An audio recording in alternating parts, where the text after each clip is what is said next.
Welcome friends. কবিগুরু রবীন্দ্রনাথের জীবনে অনেক মজার মজার ঘটনা ঘটেছে।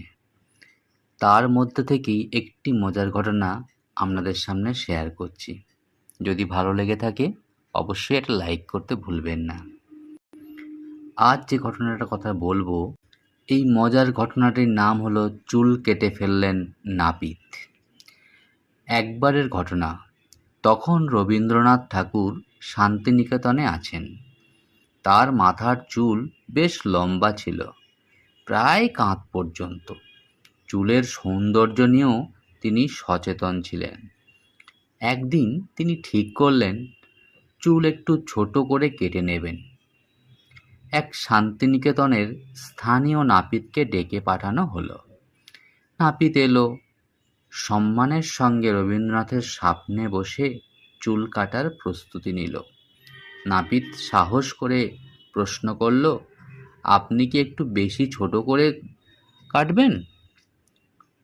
কবিগুরু বললেন, না না, শুধু সামান্য ছোট করো, যেন ছাঁটা বোঝা যায়। নাপিত কাজ শুরু করলো, কিন্তু একবার কাঁচি চালাতেই তার হাত সরে গেল।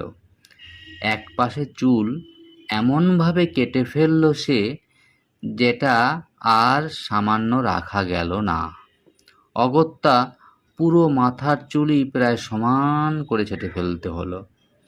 রবীন্দ্রনাথ তখন আয়নায় নিজের চেহারা দেখে একটু বিরক্ত হলেও কিছু বললেন না। শুধু হালকা হেসে বললেন, জীবনে কাব্যের মতো ভুলও মাঝে মাঝে পুরো রচনাটাকে নতুন করে সাজিয়ে দেয়। এই ঘটনার একটা মজার দিক আছে। এই ঘটনার পরে শান্তিনিকেতনের ছাত্ররা কবিগুরুকে ছোট কেশী ঠাকুর বলে ডাকত মজার ছলে, আর কবিগুরুও না রেগে সেটা হেসে মেনে নিতেন। Have a nice day. Thank you.